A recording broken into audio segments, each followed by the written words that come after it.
Die Rakete steht auf dem Startplatz, alles auf Go. Starship Start 6 in den kommenden Stunden mit spektakulärer Boosterlandung. Für euch kompakt alle Veränderungen zu Flug 5 und was uns erwartet. SpaceX bereitet Fang der Oberstufe für erste Jahreshälfte 2025 vor. Beschleunigt die US-Wahl das Ende von ISS und Gateway. NASA dementiert Gerüchte zur Astronautengesundheit auf ISS. ESA-Studie zu Schwerlastrakete mit 100 Tonnen Nutzlast. Vast, ist das die erste kommerzielle Raumstation? Das und noch mehr schauen wir uns heute an. Herzlich willkommen zu Senkrechtstarter, der Raumfahrtkanal im deutschen Sprachraum. Da steht sie wieder, die größte Rakete, die je gebaut wurde. Am Freitag früh, kurz nach 3 Uhr morgens unserer Zeit, wurde Starship S-31 auf Booster 13 gesetzt. 3113, ist das Absicht? Während ich die News aufnehme, ist noch alles auf Go für den 6. voll integrierten Starship-Start am Montagabend, 18. November. Aber schauen wir uns doch mal am besten an, was uns aktuell für den späten Montagabend erwartet. Ich bin natürlich wieder live dabei, Link zum Stream ist unter dem Video. Die SpaceX Starship Super Heavy Rakete, die mit Abstand größte und schubstärkste Rakete, die je gebaut wurde. Kannst du dir nicht vorstellen? Dann hier eine Banane für den Größenvergleich. Am Montagabend, 18. November, 23 Uhr MEZ, also unsere mitteleuropäische Zeit, öffnet sich für 30 Minuten das Startfenster. Der gesamte Flug dauert im besten Fall etwas über eine Stunde. Das heißt, nachdem der Booster gelandet wäre, dann wäre auch kurz nach Mitternacht auch das Starship gelandet und zwar im Indischen Ozean vor Australien. Wenn der Start eher am Ende des Startfensters stattfindet, dementsprechend kurz nach 12:30. Das Flugprofil, das kennen wir grob bereits von Flug 5, aber natürlich hat Flug 6 ein paar spannende Upgrades im Gepäck. Geplant erneut das Landen des Boosters in der Starbase auf dem Start- und Fangturm und eine weiche Seelandung des Starships. Ob es wirklich zum Start kommen kann, das wissen wir immer etwa 75 Minuten vor einem Start, wenn der Flight Director das Go für eine Betankung gibt. Etwa 50 Minuten vor dem Start wird dann mit der Betankung der Starship-Oberstufe mit den Betriebsstoffen Flüssigmethan und vor allem Flüssigsauerstoff begonnen. Keine 10 Minuten später folgt der Super Heavy Booster. Der offizielle SpaceX Livestream wird ausschließlich auf X ausgestrahlt und soll etwa 30 Minuten vor dem geplanten Start online gehen. Link dazu findet ihr auch unter dem Video. Knapp 20 Minuten vor dem Start werden die 33 Raptor Erststufentriebwerke für den Betrieb mit den kryogenen Betriebsstoffen langsam vorgekühlt. Nur etwa 3 Minuten vor einem möglichen Start wird die Betankung dann abgeschlossen sein. Die gesamte Betankungszeit, die wurde etwas verkürzt, um das Verdampfen der Betriebsstoffe so gering wie möglich zu halten. Super Heavy Booster und Starship Oberstufe sind, von den Hitzeschutzkacheln mal abgesehen, nicht thermisch isoliert und die Außentemperatur allein die führt schon zum Verdampfen der Betriebsstoffe. Mithilfe der Startinfrastruktur kann SpaceX die Rakete aber eine Zeit lang im startbereiten Zustand halten. Sollten keine technischen Probleme oder Verletzungen der abgesperrten Sicherheitszonen vorliegen, würde ich durchaus einen Start on Point aber erwarten. Klares Indiz für einen Start, das Go des Flight Director etwa 30 Sekunden vor dem Start. Nun übernimmt die Flugsteuerung der Rakete. Doch auch sie würde den Start noch abbrechen, wenn Sensordaten das fordern. Kein Halt mehr für uns, 10 Sekunden vor dem Start, wenn der Wasserflammendeflektor aktiviert wird. 3 Sekunden vor dem Start Beginn der Zündsequenz der 33 Raptor R-Stufen-Triebwerke. Auch hier könnte noch abgebrochen werden. Bis zu einem gewissen Punkt haben wir bisher aber noch nicht erlebt. Der Aufstieg und die erste Flugphase mit dem Super Heavy Booster, die verlaufen dann analog zu Flug 5, wobei sich die Timings für die Stufentrennung und den Boostback-Burn leicht verkürzt haben. Nach 2 Minuten und 32 Sekunden soll der Super Heavy Booster die meisten seiner Triebwerke abschalten. Das wäre 4 Sekunden früher als bei Flug 5. Die sogenannte heiße Stufentrennung, das Hot Staging, bei der die Oberstufe zündet, während der Booster noch mit 3 Triebwerken weiter feuert, erfolgt dann bei 2 Minuten und 39 Sekunden, also 3 Sekunden früher als bei Flug 5. Reine Spekulation meinerseits, beim landenden Booster von Flug 5 gab's beim Ritt durch die Atmosphäre leichte Schäden. Vielleicht will man durch eine etwas geringere Endgeschwindigkeit die maximale thermische Belastung auf den Booster reduzieren. Obwohl das Hot Staging nur 3 Sekunden früher beginnt als bei Flug 5, könnte das gerade, weil wir kurz vor der Stufentrennung die maximale Beschleunigung erreichen, je nach Flugprofil die Belastung beim Wiedereintritt beeinflussen. Dazu passt meiner Meinung nach auch der später geplante Landing Burn, also die Triebwerkszündung vor der Landung auf den Macazilla Chopsticks. Die soll 5 Sekunden später anfangen als noch auf Flug 5. Das heißt, die freie Flugphase des Boosters nach dem Boostback, die wäre dann länger. Also der Booster hätte mehr Zeit, seine Geschwindigkeit abzubluten. Eine andere mögliche Erklärung: ein aggressiverer Boosteraufstieg mit höherer Beschleunigung, um den Treibstoffverbrauch zu optimieren. Die spätere Einleitung der propulsiven Booster Landung, und die könnte dann mit einer längeren Strecke zusammenhängen. Aber wie gesagt, das ist alles Spekulation. Es gibt aktuell zu viele unbekannte Einflussfaktoren in der Flugbahn. Vielleicht bringt der SpaceX Livestream ja mehr Informationen. Aber zurück zum geplanten Flugprofil und den Daten, die wir kennen. Während die Starship-Oberstufe in Richtung Apogeum, also erdfernster Punkt, brennt, feuert der Super Heavy Booster für 54 Sekunden in die entgegengesetzte Richtung, um seine Flugbahn zurück in Richtung Startrampe zu drehen. Anschließend wird der Hot Staging Ring abgeworfen, ein temporäres Bauteil, das die heiße Stufentrennung ermöglicht, aber aktuell die Landung des Boosters behindert, weswegen der Ring abgeworfen wird. Etwa 6 Minuten und 40 Sekunden nach dem Start beginnt dann die eigentliche Landung des Super Heavy Boosters mit dem Zünden der Landetriebwerke. Und 7 Minuten nach dem Start könnte uns wieder das völlig absurde Schauspiel erwarten, die Landung einer 71 Meter hohen Rakete auf den Fangarm der Starbase. Von dem letzten Livestream der Landung des Boosters in der Starbase, davon werde ich noch meinen Enkeln erzählen. Es wird spannend zu sehen sein, ob die Landung beim ersten Mal einfach nur Glück war oder ob SpaceX jetzt schon routinemäßig Booster für das Starship landen kann.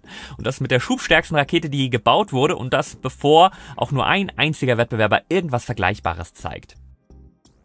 Sollte alles klappen, haben wir etwa 1,5 Minuten Zeit, bis das Starship nach 8 Minuten und 27 Sekunden seinen Brennschluss erreicht und dann auf Kurs in Richtung Indischer Ozean ist. Auch hier gibt's dann Veränderungen und bei der Oberstufe meiner Meinung nach auch die größeren. Endlich will SpaceX die Wiederzündung eines Oberstufentriebwerks versuchen. Das war schon für Flug 3 geplant, musste aber wegen Problemen mit der Rollkontrolle verschoben werden. Auf dem jetzt anstehenden 6. Flug soll das endlich anders laufen. Die Zündung ist für 37 Minuten und 46 Sekunden nach dem Start vorgesehen. Ziel: die Oberstufe aus dem niedrigen Erdorbit entfernen. Dazu wird das Triebwerk entgegengesetzt zur Flugrichtung gezündet. Ohne diese Zündung würde das Starship auf diesem Flug aber auch auf seiner suborbitalen Bahn über dem Indischen Ozean eintreten. Mit der Zündung wird die Bahn wahrscheinlich etwas verkürzt. Der Wiedereintritt, der erfolgt dann kurz nach der Zündung, 45 Minuten nach dem Start, wenn sich SpaceX an dem Flugprofil von Flug 5 orientiert. Ja, und jetzt beginnt die richtig heiße Phase des Oberstufenflugs. Bei Flug 4 und 5 gab es zwar weiche Wasserlandungen, bei Flug 5 sogar mit Meterpräzision in der Landezone. Trotzdem erlitten beide Oberstufen Schäden durch das heiße Plasma beim Wiedereintritt. In dieser Flugphase, da plant SpaceX einige Experimente zum Hitzeschutz. SpaceX schreibt, im Rahmen der Flugerprobung sollen neue sekundäre Hitzeschutzmaterialien getestet werden. Großer Unterschied zu Flug 5, ganze Abschnitte der keramischen Hitzeschildkacheln wurden auf beiden Seiten des Schiffs entfernt. Bis zu 8 Kachelreihen fehlen im Vergleich zu Ship 30 auf beiden Seiten. Auf dem vorherigen Flug waren in diesem Bereich bereits Kacheln absichtlich weggelassen worden. SpaceX nennt als Grund, dass an diesen Stellen zukünftig das Fangen mit den Mechazilla Chopsticks erfolgen soll, also diesen Fangarm. SpaceX Starbase-Chefin und ehemalige NASA-Chefin für das Commercial Crew-Programm, Casey Lüders, sagte übrigens, SpaceX wolle bereits in der ersten Jahreshälfte von 2025 die Starship-Oberstufen fangen. Weiter im Flugverlauf: nach etwa einer Viertelstunde Feuerritt, dem thermisch anspruchsvollsten Teil für die Starship-Oberstufe, schließt sich der Flug durch die dichten Atmosphärenschichten an. Dabei sind dann die mechanischen Belastungen durch den Fahrtwind maximal. Und hier ist eine Korrektur fällig. Ich hatte letzte Woche irrtümlich behauptet, SpaceX plane einen steileren Wiedereintrittswinkel für das Starship, um den Hitzeschild stärker zu belasten. Das steilere Flugprofil bezieht sich aber auf die aerodynamisch letzte Phase des Sinkflugs. Dabei soll mit einem höheren Anstellwinkel geflogen werden, weil man die Grenzen der Landeklappensteuerung ausloten und damit Daten über zukünftige Landeprofile gewinnen will. Wir kommen zur eigentlichen Landung. SpaceX gibt an, das Starship werde 1 Stunde und 2 Minuten nach dem Start nur noch Überschallgeschwindigkeit haben und 1 Minute später in den Unterschallbereich wechseln. Das Starship wird nun waagerecht in Richtung Meeresoberfläche fallen und etwa 1 Stunde und 5 Minuten nach dem Start seinen Hintern herumreißen, seine Meereshöhentriebwerke zünden und so die verbliebene Geschwindigkeit, die vorher hauptsächlich der Luftwiderstand abgebaut hat, aus dem Starship nehmen und hoffentlich butterweich im Meer landen. Davon sollten im besten Fall nun deutlich bessere Aufnahmen entstehen. Die Landung im Indischen Ozean, die ist geplant für kurz vor der Tag-Nacht-Grenze, also bei Tageslicht. So oder so, es wird wieder maximal unterhaltsam. Schauen. Davon werdet ihr noch euren Enkeln erzählen, die dann, vielleicht regelmäßig mit Starship-ähnlichen Systemen zum Mond in den Urlaub fliegen. oder so ähnlich. Ja, wie schnell die Fortschritte im Starship-Programm zukünftig weitergehen werden, skizziert das Abschlussstatement von SpaceX. Zukünftige Starship-Oberstufen beginnend mit dem für den 7. Flugtest geplanten Fahrzeug werden mit erheblichen Verbesserungen fliegen, darunter neu gestaltete vordere Klappen, größere Treibstofftanks und die neueste Generation von Kacheln und sekundären Hitzeschutzschichten. Denn SpaceX entwickelt einen vollständig wiederverwendbaren Hitzeschild. Also hier nun gesicherte Info, der 7. Flug wird bereits mit der überarbeiteten Version 2 der Starship-Oberstufen stattfinden. Die ersten Weihnachtsmärkte öffnen ihre Tore, Zeit für Heißgetränke und gemütliche Stunden im Freien.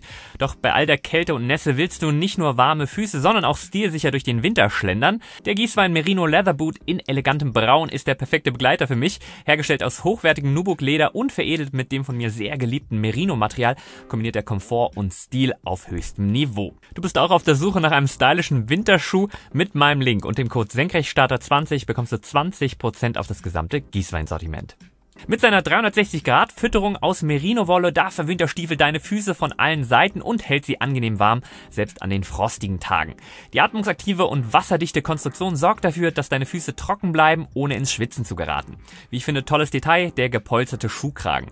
Die rutschfeste Gummisohle gibt dir sicheren Halt auf nassen Kopfsteinpflastern und winterlichen Waldwegen, egal ob beim Spaziergang im Wald oder beim Stadtbummel über den Weihnachtsmarkt.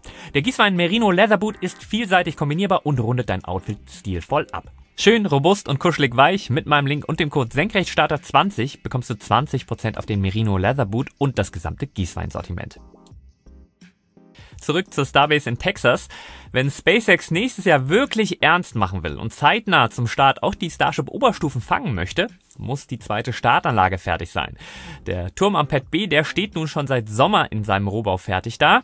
Die letzten Wochen, die lag der Fokus der Bauarbeiten da eher auf den neuen Feuergraben und dem Starttisch im neuen Design. Für das Integrieren und letztlich auch das Fangen braucht es aber die Integrations- und Fangarme. Der Turm von Pad B, der hat diese Woche seine Seilwinde erhalten.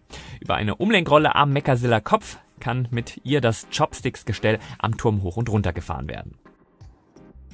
Apropos herunterfahren, mich erreichen immer mal wieder von euch Zuschriften, dass doch die Firmen von Musk alle für sein Mars-Projekt Sinn ergeben, die Tunnel der Boring Company doch auch tolle Unterkünfte auf dem roten Planeten abgeben würden. Wasser auf diese Mühlen. Elon Musk hat diese Woche die Idee dazu kommentiert, dass Tunnel auf dem Mars wichtig sind. Der offizielle Boring Company Account hat darauf geantwortet, die aktuelle Tunnelbohrmaschine mit dem Namen Prufrock passe prima in den Nutzlastbereich des Starships. Tunnelbohren und Starship-Starts zum Mars, das ist noch ein bisschen hin. Wir hatten die Woche andere Starts. Montag, 11. November ist von Jinquan eine Kinetica 1 gestartet. An Bord befanden sich 15 Satelliten für unterschiedliche Anwendungen. Auch am Montag, 11. November, der Kommunikationssatellit Koreasat 6A mit Falcon 9 vom Kennedy Space Center. Der Booster kam zurück zum Startplatz. Es war der 23. Start und die 23. Landung für den eingesetzten Booster B1067. Das ist ein neuer Rekord.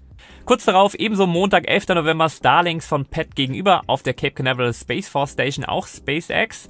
Mittwoch, 13. November, Taichuan Langer Marsch 4B mit dem Erdbeobachtungssatelliten Haiyan 4.1. Donnerstag, 14. November, von der Westküste Starlinks mittels Falcon 9 von Vandenberg. Ebenso am Donnerstag wieder Starlinks, diesmal von Cape Canaveral. Es war der 17. SpaceX-Start in 31 Tagen und damit auch ein neuer Rekord. Ein weiterer Rekord, der steht an. Aktuell plant SpaceX 7 Raketenstarts in 7 Tagen. Und der Wochenabschluss am Freitag, 15. November, ist von Wencheng eine Langer Marsch 7 mit dem Frachtraumschiff Tianzhou 8 zur chinesischen Raumstation aufgebrochen. Bin ich froh, dass ich das letzte Woche nicht weitergegeben habe, denn Medienberichte letzte Woche hatten behauptet, dass die ISS-Astronautin Sunita Williams gesundheitliche Probleme hätte und Gewicht verloren hätte. Nun hat die NASA klargestellt, diese Gerüchte, die wären unbegründet. Dr. Polk, leitender NASA-Arzt, erklärte, Sunita wiege dasselbe wie vor Beginn ihrer Mission. Veränderungen im Aussehen wie schlankere Wangen seien auf Flüssigkeitsverschiebung und intensive tägliche Übungen zurückzuführen. Dr. Polk wies darauf hin, dass es in den 65 Jahren Raumfahrt nie nötig war, einen Astronauten aus medizinischen Gründen vorzeitig zurückzubringen. Die Gesundheit der Astronauten auf der ISS würde gut kontrolliert. Spekulationen über Gewichtsverluste und gestrandete Astronauten entbehren laut NASA jeglicher Grundlage. Die NASA sorgt weiterhin für die Sicherheit und das Wohlbefinden der Crew. Williams und Wilmore waren im Juni mit Boeing Starliner zur ISS geflogen. Aufgrund technischer Probleme mit dem Starliner wurde ihre Mission verlängert. Ihre Rückkehr ist im Februar 2025 mit einer SpaceX Crew Dragon geplant. Damit es den Menschen auf der ISS auch auf ihren Langzeitmissionen gut geht, braucht die ISS regelmäßig neue Vorräte. Die NASA verlängert jetzt ihre kommerziellen ISS-Frachtverträge bis 2030. Die NASA hat die Verträge mit Northrop Grumman, Sierra Space und SpaceX bis 2030 verlängert, um die Versorgung der ISS sicherzustellen. Neue Bewerber konnten die Anforderungen der NASA hingegen nicht erfüllen. Ganz spannend, auch die Exploration Company aus München hatte sich mit ihrer Nix-Kapsel beworben, wurde aber als Nicht-US-Firma abgelehnt. Ich würde mal mutmaßen, das wussten alle Beteiligten und es ging erstmal ums Beschnuppern. Schließlich soll Nix ja für Europa die ISS versorgen. Monetär hat sich das Commercial Cargo Programm übrigens für die NASA massiv gelohnt. Und auch von den 14 Milliarden Dollar Budget für die Frachtversorgung der ISS bis 2030 wurden bisher nur 6,9 Milliarden genutzt. 2,8 Milliarden gingen an SpaceX, 2,7 Milliarden an Northrop Grumman und 1,4 Milliarden an Sierra Space. In China wurden ebenfalls 2 Firmen für den kommerziellen Frachttransport zur Tiangong-Raumstation ausgewählt. Einer der Gewinner möchte ein Weltraumflugzeug ähnlich dem Sierra Dream Chaser nutzen. Von diesem gab es diese Woche animierte Videos und Fotos eines Mock-ups in Originalgröße. Letzte Woche hatte ich wieder über Pläne eines chinesischen Starship-Klons berichtet. Auch die Lange Marsch 10, die chinesische Mondlandung mit Crew ermöglichen soll, wird wiederverwendbar sein. Wie man sich das Landen ohne Beine in China vorstellt, davon bekamen wir auch diese Woche einen Vorgeschmack. Wir stehen kurz vor dem 6. Starship-Flug und damit dem 4. Flug dieser Rakete in 2024. Für 2025 plant SpaceX bereits 25 Starts der Starship Super Heavy Rakete. Fun Fact, das ist mehr als doppelt so viele wie die Ariane 6 in Serienproduktion maximal im Jahr starten kann. Ob zukünftig höhere Startraten oder größere Raketen, dazu macht man sich auch in Europa Gedanken. Die ESA hat eine Studie für eine europäische Schwerlastrakete in Auftrag gegeben. Ziel war ein Konzept für eine Rakete mit 100 Tonnen Tragfähigkeit, die bis 2030 entwickelt werden kann. Konzepte wurden von der Ariane Group und der Rocket Factory Augsburg untersucht. Die RFA schlägt eine 2- oder 3-stufige Rakete zwischen 130 und 140 Metern vor, die bis zu 115 Tonnen in den niedrigen Erdorbit befördern kann. Mit Wiederverwendung sollen Nutzlastkosten von 200 bis 285 Euro pro Kilogramm erreichbar sein. Die Ariane Group schlägt eine voll wiederverwendbare Rakete von 135 Metern Höhe vor, die bis zu 100 Tonnen für 280 Euro pro Kilogramm in den niedrigen Erdorbit befördern kann. Die Oberstufe soll auf der SUSI-Oberstufe basieren. Apropos Ariane Group, die Oberstufe der Ariane 6, die hat eine Reihe von akustischen Tests erfolgreich bestanden. Diese Prüfungen qualifizieren die Oberstufe nun für Flüge mit der leistungsstärksten Konfiguration der Ariane 6, der Ariane 6 IV, die 4 P120C Booster verwendet. Die Oberstufe zeigt in den Tests Robustheit gegenüber den akustischen Belastungen eines Starts mit 4 Boostern. Der erste Ariane 6 IV Start, der ist für die zweite Jahreshälfte 2025 geplant. Das weltberühmte JPL kürzt erneut Stellen. Nur 9 Monate nach einer ersten Kürzungsrunde streicht das Jet Propulsion Laboratory erneut 325 Stellen und damit etwa 5% der Belegschaft. Die Entlassungen, die sind Folgen anhaltender Budgetprobleme der NASA, insbesondere durch die stark gekürzte Finanzierung der Mars Sample Return Mission. JPL hat in diesem Jahr insgesamt rund 1/8 seiner Belegschaft verloren. Nach den Kürzungen bleiben etwa 5.500 Mitarbeiter übrig. Die Kürzungen, die spiegeln das aktuelle Fehlen großer Projekte wider. Nach dem Start der Europa Clipper Mission hat JPL derzeit keine weitere Flaggschiff-Mission mehr in der Entwicklung. Das JPL, das hat ja unter anderem alle NASA Mars Rover entwickelt. Die USA haben einen neuen alten Präsidenten. Es wird viel spekuliert darüber, was der Regierungswechsel für die Raumfahrt bedeutet. Ich empfehle euch da die Videos von Scott Manley und den Artikel von Eric Berger. Ich bin kein ausgesprochener US-Politikexperte. Ich fasse so ein bisschen zusammen, was ich so in den letzten Tagen gelesen habe. Ja, die kommende US-Regierung unter Trump, die könnte die NASA grundlegend verändern. Elon Musk, der Trump unterstützt und beraten hat, soll Reformen vorantreiben. Internationale Kooperation und bestehende Programme, die könnten überdacht werden. Für Europa sind das vermutlich keine guten Nachrichten. Musk könnte erheblichen Einfluss ausüben und die NASA in eine neue, mehr dynamische Richtung lenken. Ist Trump bisher nicht als großer Raumfahrtfan aufgefallen, spielt die Raumfahrt für Elon Musk ja eine zentrale Rolle. Auch wenn er nicht mit allen NASA-Programmen einverstanden ist, gilt Musk als NASA-Fan. Er hat aber angekündigt, ineffiziente Strukturen im US-Regierungsapparat abzubauen. Die NASA hat ja in den letzten Jahren auf private Anbieter gesetzt, um Kosten zu senken. SpaceX hat dabei eine Schlüsselrolle gespielt, was ab jetzt allerdings zu Interessenkonflikten führen kann, wenn Musk stärker Einfluss gewinnt. Es ist sehr wahrscheinlich, dass das NASA-Artemis-Programm unter Druck gerät. Das Mondprogramm könnte neu ausgerichtet werden. Hier hat Musk wiederholt einen Fokus auf eine schnelle Mars-Mission gefordert. Dies würde die Rolle der teuren SLS-Rakete und der Orion-Kapsel in Frage stellen. Ja, das Gateway als Mondraumstation, das steht schon lange in der Kritik. Auch wenn es dabei hilft, die ESA aus dem niedrigen Erdorbit zu locken, war es konzeptionell eher der schlechten Performance des SLS geschuldet, denn wirklich als wichtiger Building-Block für nachhaltige Reisen zum Mond und Mars benötigt. Ja, ob man ihn mag oder nicht, Musk und SpaceX haben bewiesen, dass sie die Raumfahrt revolutionieren können. Die zentrale Rolle von Musk in der Politik, die birgt Risiken für Interessenkonflikte und Polarisierung. Ob er und Trump die US-Raumfahrt effizienter und zukunftsorientierter gestalten können, das bleibt abzuwarten. Die Rufe nach einem Ende des SLS, die werden zumindest lauter. Eric Berger sieht die Wahrscheinlichkeit, dass das SLS gestrichen wird, bei mindestens 50-50. Das letzte Mal, als Eric Berger von einer 50-50-Chance sprach, da ging es übrigens um die Wahrscheinlichkeit, dass Buzz und Sunny mit SpaceX statt Starliner zur Erde kommen. Wie es ausgegangen ist, das wissen wir. Aber selbst beim vorzeitigen Ende des SLS im Gegensatz zu Europa verfügen die USA ja zeitnah über eine ganze Flotte von Schwerlastraketen. Die New Glenn-Rakete von Blue Origin, die steht kurz vor dem Erstflug. Zum ersten Mal wurden die beiden Stufen des Trägers in der Produktionsanlage im Kennedy Space Center in Florida zusammengesetzt. Der nächste Test ist ein statischer Zündtest der 7PE-Vortriebwerke der Erststufe. Die ursprünglich für Oktober geplante NASA-Mission Escapade, die wurde auf 2025 verschoben. Es bleibt spannend, ob Blue Origin dieses Jahr seine erste Orbitalrakete starten kann. Mit der New Glenn-Rakete von Blue Origin will unter anderem AST Space Mobile seine Block 2 Bluebird-Satelliten starten. Sie sollen weltweit 5G, Textnachrichten und Sprachanrufe direkt auf Smartphone ermöglichen. Das aus dem Orbit. Der erste Start, der erfolgt mit einer indischen GSLV-Rakete und einem einzelnen Satelliten. Danach sollen 2 SpaceX Falcon 9 Raketen je 4 Satelliten transportieren, bevor die größere Blue Origin New Glenn-Rakete bis zu 8 Satelliten pro Start ins All bringen kann. Mittel- bis langfristig möchte Blue Origin ja auch kommerzielle Raumstationen betreiben. Voraussichtlich die erste kommerzielle Raumstation im Orbit, die kommt von der US-Firma VAST. Ob ein Start der Haven 1 in 2025 tatsächlich machbar ist, das bleibt abzuwarten. Von der Flughardware gab es auf jeden Fall jetzt Bilder. Wie jetzt bekannt wurde, plant Tschechien eine erste private astronautische Mission mit VAST und SpaceX. Das tschechische Verkehrsministerium hat eine Absichtserklärung mit VAST unterzeichnet. Ziel ist es, den ESA-Reserveastronauten Aleš Svoboda ins All zu schicken. Svoboda wurde 2022 in die ESA-Astronautenreserve gewählt. Diese Gruppe dient als Backup für ESA-Missionen und wird zunehmend für private Flüge berücksichtigt. Apropos Starten mit SpaceX, die Starts der kommenden Woche. Montag, 18. November, SpaceX Falcon 9 Starlink von Vandenberg. Ebenfalls Montag, ebenfalls SpaceX Falcon 9 mit dem Kommunikationssatelliten GSAT-20 von Cape Canaveral. Weiter am Montag, weiter SpaceX, aber mit Starship aus der Starbase in Texas. Ab 23 Uhr MEZ Starship Flight 6. Ich bin spätestens ab 21 Uhr hier auf dem Senkrechtstarter-Kanal live. Starship Start am 18. November. Es wird auf den Tag genau der 5. Geburtstag von Senkrechtstarter. Dass es 5 Jahre Senkrechtstarter werden, das verdanken wir alle den Senkrechtstarter-Schutzengeln, also allen Menschen, die den Kanal regelmäßig auch monetär unterstützen. Im Namen aller Zuschauer und besonders herzlich von mir ein riesen Dankeschön.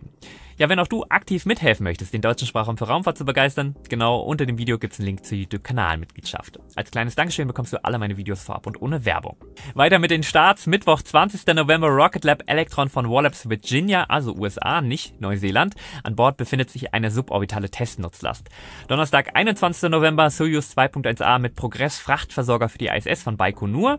Ebenfalls Donnerstag, Falcon 9 Block 5 Starlink. Auch Donnerstag, Falcon 9 mit Starlinks dann von Cape Canaveral.